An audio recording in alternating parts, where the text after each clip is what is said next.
ఈనాడు future city development authority కార్యాలయాన్ని ప్రారంభించి ఈ కార్యక్రమానికి నాతో పాటు ముఖ్య అతిథులుగా తెలంగాణ శాసనసభ స్పీకర్ గడ్డం ప్రసాద్ కుమార్ గారిని, తెలంగాణ రాష్ట్ర ఉప ముఖ్యమంత్రి వర్యులు మిత్రులు బట్టి విక్రమార్క గారిని, రెవెన్యూ శాఖ మంత్రివర్యులు పొంగులేటి శ్రీనివాసరెడ్డి గారిని, అదేవిధంగా వ్యవసాయ కమిషన్ చైర్పర్సన్ పెద్దలు కోదండరెడ్డి గారిని, రాజ్యసభ సభ్యులు వేం నరేందర్ రెడ్డి గారిని, మాజీ మంత్రివర్యులు శాసన మండలి చీఫ్ విప్ మిత్రులు పట్నం నరేందర్ రెడ్డి గారిని, మరో రాజ్యసభ సభ్యులు యువకులు అనిల్ కుమార్ యాదవ్ గారిని, రాష్ట్ర ప్రభుత్వ సలహాదారులు మాజీ మంత్రివర్యులు పెద్దలు సుదర్శన్ రెడ్డి గారిని, అదేవిధంగా ఈ ప్రాంత శాసనసభ్యులు కసిరెడ్డి నారాయణ రెడ్డి గారిని, ఈర్లపల్లి శంకర్ గారిని, మిత్రులు ఎన్ఎం శ్రీనివాసరెడ్డి గారిని, జూబ్లీహిల్స్ శాసనసభ్యులు నవీన్ యాదవ్ గారిని, రామగుండం శాసనసభ్యులు రాజ్ ఠాకూర్ గారిని, చేవెళ్ల శాసనసభ్యులు కాళీ యాదయ్య గారిని, తాండూరు శాసనసభ్యులు మనోహర్ రెడ్డి గారిని, అదేవిధంగా మాజీ శాసనసభ్యులు గ్రేటర్ హైదరాబాద్ నగర మాజీ మేయర్ తీగల కృష్ణారెడ్డి గారిని, అలంపూర్ మాజీ శాసనసభ్యులు మిత్రులు సంపత్ కుమార్ గారిని, కార్పొరేషన్ చైర్మన్ చల్లా నరసింహారెడ్డి గారిని, టీజీఐఐసి కార్పొరేషన్ చైర్పర్సన్ సోదరిమణి నిర్మలా జగ్గారెడ్డి గారిని, అదేవిధంగా జ్ఞానేశ్వర్ గారిని, మల్రెడ్డి రామరెడ్డి గారిని, పారిజాత నరసింహారెడ్డి గారిని, ఇతర ముఖ్యులందరినీ, ప్రభుత్వంలో భాగస్వాములను, ప్రభుత్వ ఉన్నతాధికారులందరితో పాటు ప్రాణ సమానులైన ఈ ప్రాంత రైతాంగం వేలాదిగా తరలి వచ్చి ఈ అద్భుతమైన కార్యక్రమాన్ని ఏర్పాటు చేసి రేపటి భవిష్యత్తుకు ఈనాడే పునాదులు వేసి ప్రపంచానికే ఒక అద్భుతమైన నగరాన్ని అందించడానికి వచ్చేసిన మీ అందరినీ మనస్ఫూర్తిగా అభినందిస్తున్న, ధన్యవాదాలు తెలియజేస్తున్న మిత్రులారా, ఈ వేదిక మీద నుంచి ఒక్క మాట చెప్పదలుచుకున్నా. హైదరాబాదు నగరం ఒక్క గొప్ప చరిత్ర. ఆనాటి కులీ కుతుబ్ షాయిలు కానీ, నిజాం నవాబులు కానీ హైదరాబాదు నగరాన్ని అద్భుతంగా విస్తరించడం వల్ల ఈనాడు ప్రపంచ పటంలోనే హైదరాబాదు నగరానికి ఒక గుర్తింపు వచ్చింది.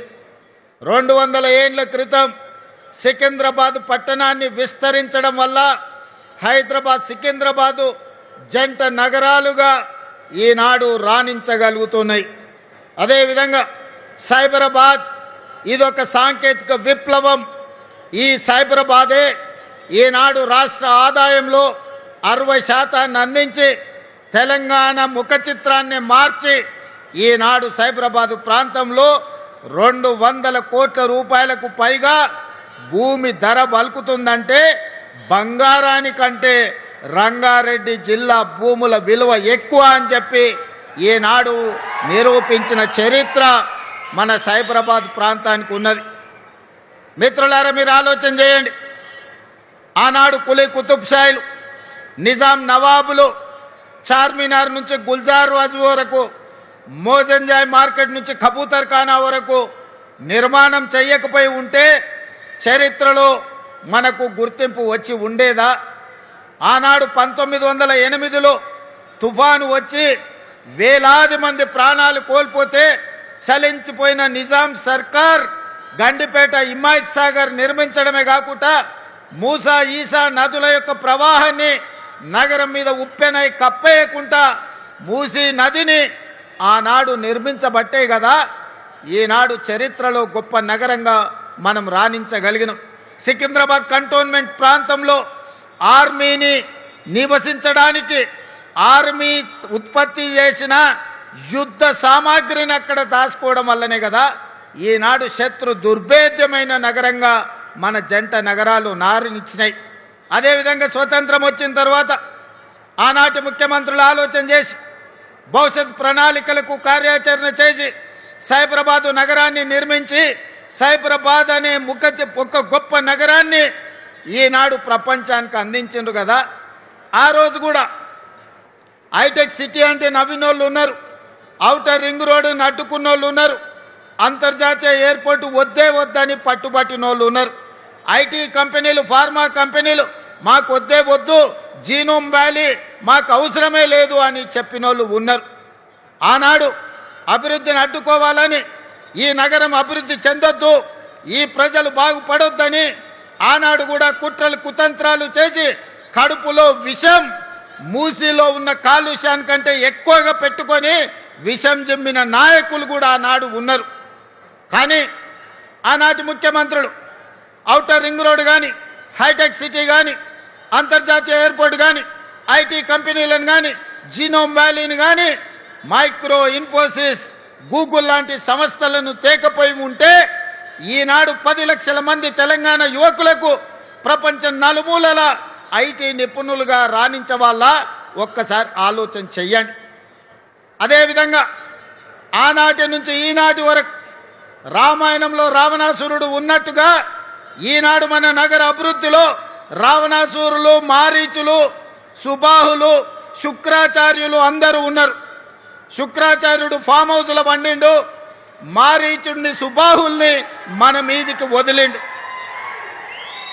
పెద్ద రాక్షసులు పిల్ల రాక్షసులు కలిసి ఈనాడు భారత్ ఫ్యూచర్ సిటీని మేము అడ్డుకుంటాం, మేము రద్దు చేస్తామని అంటున్నారు. నేను అడుగుతున్నా ఇక్కడ ఉన్న యువకులను, ఈనాడు ఫ్యూచర్ సిటీని రద్దు చేయాలన్నా ఫ్యూచర్ సిటీని విస్తరించాలన్నా మీరు ఒక్కసారి చెప్పండి. ఈనాడు ఫ్యూచర్ సిటీ మన ఫ్యూచర్కే కాదు, మన పిల్లలు వాళ్ళ పిల్లలు వాళ్ళ పిల్లలు భవిష్యత్ తరాలకు గొప్ప ఫ్యూచర్ను అందించడమే కాదు, భారతదేశానికే కాదు ప్రపంచానికి ఒక దిక్సూచిగా ఒక గొప్ప నగరంగా తీర్చిదిద్దాలి అని ఈనాడు మన ప్రభుత్వం సంకల్పంతో ఈ కార్యక్రమాన్ని తీసుకున్నది. ఈ సంకల్పాన్ని అడ్డుకోవాలని ఈనాటి రాక్షసులు కడుపు నిండా విషం పెట్టుకొని కళ్ళల్లో నిప్పులు పోసుకొని ఇక్కడనే కాదు అమెరికాకి వెళ్ళి ఫ్యూచర్ సిటీని మేము రాగానే రద్దు చేస్తామంటారు. అయ్యా మీరు రద్దయిపోయిన 1000 నోటు లాంటోళ్ళు, మీకు గతమే ఉంది కానీ మీకు భవిష్యత్తు లేదు. మిమ్మల్ని తెలంగాణ ప్రజలు తిరస్కరించారు, మిమ్మల్ని తెలంగాణ ప్రజలు శ్మశానానికి పంపించారు. ఇక మీకు భవిష్యత్తు లేదు. ఈ భవిష్యత్తు నగరాన్ని రద్దు చేస్తామంటే వచ్చేసారి ప్రతిపక్ష హోదా కూడా రాదు, ఈ ప్రాంత ప్రజలు బండకేసి కొడతారని ఈనాడు నేను చెప్పదలుచుకున్నా. అందుకే మిత్రులారా, ఏడ్చే వాళ్ళ ముందు మనం జారి పడ్డట్టుగా కాకుండా ఏడ్చే వాళ్ళు ఏడ్చుకుంటుంటూనే మనం అభివృద్ధి పదం వైపు నడవాలి. అందుకే డిసెంబర్లో పనులు ప్రారంభించుకున్నాం. జూన్ 10 తారీఖు నాడు కార్యాలయాన్ని ఈరోజు మనం ఇనాగరేట్ చేసుకొని జాతికి అంకితం చేసినాం. సరిగ్గా 150 రోజుల్లో ఫ్యూచర్ సిటీ డెవలప్మెంట్ అథారిటీ కార్యాలయాన్ని మీ ముందల్నే టెంకాయ కొట్టినాం, మీ ముందల్నే ఈనాడు కార్యాలయాన్ని ప్రారంభించుకున్నాం. ఇది మా పనితనం, ఇది మా అధికారుల వేగవంతమైన ప్రణాళిక. మనస్ఫూర్తిగా అధికారులను ఈనాడు ఈ వేదిక మీద నుంచి నేను అభినందిస్తున్నా. ఈ ఉత్సాహంతో ఈ నగరాన్ని 2034 $1 ట్రిలియన్ ఎకానమీకి ఈ భారత్ ఫ్యూచర్ సిటీ వేదిక కావాలి. 2034 వరకు ప్రపంచంలో టోక్యోతో, అమెరికాలో ఉండే న్యూయార్క్తోని, సింగపూర్తో పోటీ పడే నగరంగా రాబోయే 8 ఏళ్లలో సంపూర్ణంగా నిర్మించుకోవాలి. దానికి అవసరమైన ప్రణాళికలు సిద్ధం చేసుకోవాలని చెప్పి మా అధికారులకు ఆదేశాలు ఇస్తున్నా. హైదరాబాద్ నగర ప్రజలకు, తెలంగాణ మిత్రులకు నేను గుర్తు చేయదలుచుకున్నా. తొలకరి వర్షాలు నిన్ననే పడ్డాయి. పెద్ద ఎత్తున వర్షం పడలే, రోజంతా వాన పడవలే. కానీ 2 గంటనే హైదరాబాదు నగరంలో వాన పడితే రోడ్లు ఎక్కడికక్కడ స్తంభించిపోయినాయి. రోడ్ల మీద మొత్తం వర్షపు నీరు వరదలై పారింది. ట్రాఫిక్ అతలాకుతలమైంది. కిలోమీటర్ ప్రయాణానికి 2 నుంచి 4 గంటలు పట్టింది. అంతర్జాతీయ నగరం అని గొప్పలు చెప్పుకుంటే సరిపోదు. అంతర్జాతీయ ప్రమాణాలతోని మౌలిక వసతులను అభివృద్ధి చేసుకోవాలి. 10 ఏళ్ళు మేము అభివృద్ధి చేసినాం, 100 కోట్లకి ఎకరం అమ్మినామని గొప్పలు చెప్పుకున్నోళ్ళు, జబ్బలు జరుచుకున్నోళ్ళు నిన్న ట్రాఫిక్ సమస్యకు కారణం ఏందో చెప్పండి. రోడ్ల మీద మొత్తం వరద పారుతుంటే దానికి ఎవరు బాధ్యత అని నేను ఈరోజు అడుగుతున్నా. పోయిన దుర్మార్గులు చెరువులు, నాలాలు, కుంటలను కబ్జా చేసుకొని, పబ్లిక్ పార్కులను ఆక్రమించుకొని, ప్రభుత్వ భూములను చెరబట్టి ఈనాడు అక్రమ నిర్మాణాలు చేపట్టబట్టే ఇవాళ చెరువులలో ఉండాల్సిన నీళ్లు, కుంటలకి వెళ్ళాల్సిన నీళ్లు, నాలాలో ప్రవహించాల్సిన నీళ్లు, వర్షపు నీళ్లు మొత్తం రోడ్ల మీద ప్రవాహమైంది. చెరువుల్లో ఉండాల్సిన నీళ్లు మన కాలనీలకు, మన బస్తీలకు వచ్చినాయి. మన రోడ్ల మీద వరదై పారింది. అందుకే నిన్న గంటల కొద్దీ ట్రాఫిక్ జామ్ అయింది. మరి దీన్ని పరిష్కరించుకోవాల్సిన బాధ్యత మన మీద ఉన్నదా లేదా ఒక్కసారి ఆలోచన చేయండి. ఇవన్నీ ముందస్తుగా ఆలోచన చేసి ఈనాడు చెరువులు ఆక్రమించుకున్నా, కుంటలను ఆక్రమించుకున్నా, నాలాలను ఆక్రమించుకున్నా, ప్రభుత్వ పార్కులను చెరబట్టినా ఈరోజు నిర్దాక్షిణ్యంగా ఆ అక్రమ కట్టడాలను తొలగించుకుంటూ వాటిని పునరుద్ధరించుకుంటూ వెళ్తున్నాం. ఇవాళ తెలంగాణ ప్రజలు, ముఖ్యంగా నగరానికి సంబంధించిన పెద్దలు ఆలోచన చేయండి. 1 ఇంచు కానీ, 1 గుంట కానీ, నేను కానీ, మా భట్టి గారు కానీ, మా శ్రీధర్ బాబు గారు కానీ, మేమెవరమైనా 1 ఇంచు భూమి అయినా మేము తీసుకున్నామా? ఎవరికైనా అందజేసినామా? ఇవాళ వాటిని తొలగించి ఇవాళ మంచి చెరువులను పునరుద్ధరిస్తున్నాం. లేక్ ఎకానమీ అని మా అక్కలకు, ఆడబిడ్డలకు ఈ లేక్ల చుట్టూతా మంచి షాపింగ్ మాల్స్ డిజైన్ చేసి కూరగాయలు అమ్మడానికి, పాలు అమ్మడానికి, పండ్లు అమ్మడానికి ప్రజలు వాకింగ్ కోసం వచ్చి పాలు, పండ్లు, కూరగాయలు తీసుకెళ్లడమే కాకుండా వాళ్ళ మన్మన్లను, మన్మరాలను ఆడిపించుకోవడానికి ఆట స్థలాలను ఈరోజు లేక్ల చుట్టూతా మనం అభివృద్ధి చేస్తున్నాం. రాజేంద్ర నగర్లో బుమరక్ దౌలా అని నిజాం సర్కార్లో ఉన్న గొప్ప చెరువును ఆక్రమించుకుంటే ఆక్రమణలు తొలగించి ఈరోజు పునరుద్ధరించినాం. ఈ ప్రాంత యువకులు రాజేంద్ర నగర్ వైపు పోయినప్పుడు బుమరక్ దౌలా చెరువు ఎట్లా అభివృద్ధి చెందిందో చూడండి. కుక్కట్పల్లిలో నల్ల చెరువు చూడండి, హైటెక్ సిటీ దగ్గర తుమ్మిడికుంట చూడండి, లేకపోతే సున్నం చెరువును చూడండి. అంతెందుకు మా హనుమంతన్న 50 ఏళ్ళు కొట్లాడిండు బతుకమ్మ కుంట ఆక్రమణలు తొలగించమని. ఇవాళ అంబర్పేటలో ఉన్న బతుకమ్మ కుంటకు పోయి చూడండి అక్కల్లారా, దాని పేరే బతుకమ్మ కుంట. వెనకటికి ఆడబిడ్డలు బతుకమ్మ ఆడి బతుకమ్మల్ని ఆ కుంటలో వదిలేటోళ్ళు. బీఆర్ఎస్ నాయకులు అంబర్పేట ఇన్ఛార్జ్ ఎట్ల సుధాకర్ రెడ్డి అని ఆ బతుకమ్మ కుంట 15 ఎకరాలు కబ్జా పెట్టుకొని కేసీఆర్ వచ్చినప్పుడు హెలికాప్టర్లో గులాబీ పూలు జల్లిండని ఆ 15 ఎకరాల బతుకమ్మ కుంట ఆ ఎడ్ల సుధాకర్ అన్నట్టు ఆయనకు రాసిచ్చిండు. వాళ్ళ తాత జాగీరా రాసి అని కానీ నేను అడుగుతున్నా. ఆడబిడ్డలు బతుకమ్మలు ఆడుకొని బతుకమ్మలు వదిలే బతుకమ్మ కుంటను దుర్మార్గులు చెరబడితే ఈనాడు నిర్దాక్షిణ్యంగా ఆ అక్రమార్కుల పని బట్టి ఈనాడు బతుకమ్మ కుంటను పునరుద్ధరించడం. గొప్ప గొప్ప వ్యక్తులు గండిపేట, హిమాయత్ సాగర్ను ఆక్రమించుకుంటే వాటన్నిటిని తొలగించే ప్రయత్నం చేస్తున్నాం. ఇవన్నీ మా కోసం కాదు, ఇవన్నీ భవిష్యత్ తరాల కోసం. ఈనాడు ఢిల్లీ చూడండి, కాలుష్యంతో బడులు బంద్ అయినాయి, పార్లమెంటు బంద్ అయింది, ప్రభుత్వ కార్యాలయాలు బంద్ అయినాయి. ముంబైలో వాన వస్తే రోజుల కొద్దీ ఇంట్లోకెళ్ళి బయటకు వెళ్ళలేని పరిస్థితి. బెంగళూరులో ఇంట్లో నుంచి వెళ్తే ఎప్పుడు ఎయిర్పోర్ట్కి వెళ్తామో మనకు తెలియదు. చెన్నైలో వాన వస్తే పడవల్లో తిరుగుతారు. కలకత్తాలో శాంతి భద్రత లేక కత్తులతో పొడుచుకుంటారు. మరి ఇన్ని నగరాల నుంచి మనం ఏదైనా నేర్చుకోవాల్సిన అవసరం ఉందా లేదా చూడండి. అందుకే ఈనాడు దుర్మార్గులు, ఆక్రమించుకున్న వాళ్ళు, కబ్జాకోరులు బాధపడ్డా సరే కొద్దిమంది బాధపడవచ్చు. లక్షలాది ప్రజలకు న్యాయం జరుగుతుంది. ఈ నగరం అంతర్జాతీయంగా రాణిస్తుందని హైదరాబాదు నగరంలో కబ్జా కోరలు బీకడానికి ఈనాడు మన ప్రభుత్వం పనిచేస్తుంది. భవిష్యత్తులో ఇంకా బలంగా వ్యవహరిస్తుంది. దుర్మార్గులను తోకగత్తిరిస్తుంది. వాళ్ళ వెనకాల ఉన్నోళ్ళని కూడా వాళ్ళ పని పడతామని చెప్పి ఈనాడు ఈ వేదిక మీద నుంచి నేను చెప్పదలుచుకున్నా. అందుకే మిత్రులారా, ఈనాడు ప్రపంచం మన వైపు చూస్తుంది.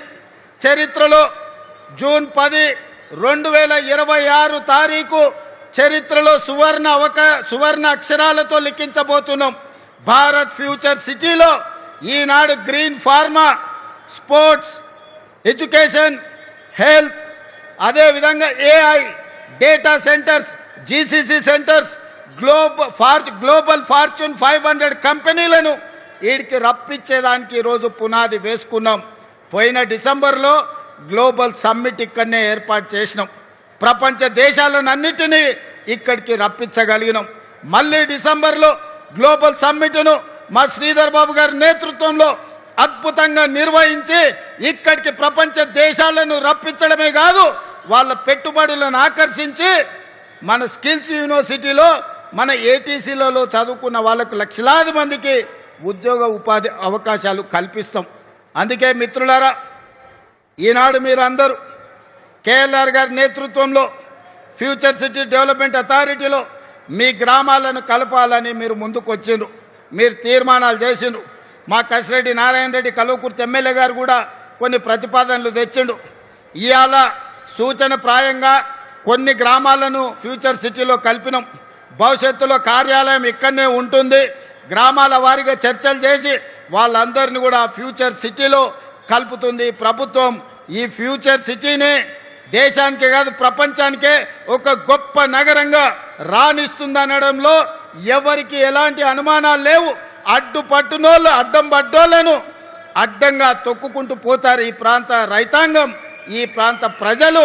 ఈ నగరాన్ని వాళ్ళే కాపాడుకుంటారు, ఈ నగరాన్ని వాళ్ళే నిర్మించుకుంటారు. ఈ నగరాన్ని ప్రపంచానికి అంకితం చేసే యువత ఈ ప్రాంతంలో ఉన్నారు. వాళ్ళ మీద నాకు సంపూర్ణమైన విశ్వాసం ఉన్నది. ఈ నగరం భవిష్యత్తుకు ఒక దిక్సూచి. ఖచ్చితంగా ఈ నగరం విరాజిల్లుతుంది. హైదరాబాద్కి ఎంత గొప్ప పేరు వచ్చిందో పర్ల్స్ విషయంలో కావచ్చు, హైదరాబాదులో ఫ్రూట్స్ విషయంలో కావచ్చు. హైదరాబాద్ అంటే lakes and rock city. Bharat future city కూడా నెట్ జీరో సిటీగా, కాలుష్య రహితమైన నగరంగా, ప్రపంచంలోనే గొప్ప నగరంగా రాణిస్తుంది. తీర్చిదిద్దుతామని మీ అందరికీ తెలియజేస్తూ మీ అందరి దగ్గర సెలవు తీసుకుంటున్నా. వీలైనప్పుడల్లా వచ్చి ఫ్యూచర్ సిటీ కార్యాలయంలో నేను కూర్చుంటా. మా మంత్రి శ్రీధర్ బాబు గారు, మా బట్టి గారు వారానికి ఒక్కరోజు ఇక్కడికి వస్తారు, ఈడ కూర్చుంటారు. మీ సమస్యలు ఏమున్నా అడిగి తెలుసుకుంటారు, వాటిని పరిష్కరించే విధంగా ముందుకు వెళ్తారని తెలియజేస్తూ మీ అందరి దగ్గర సెలవు తీసుకుంటున్న. ధన్యవాదాలు మిత్రులారా.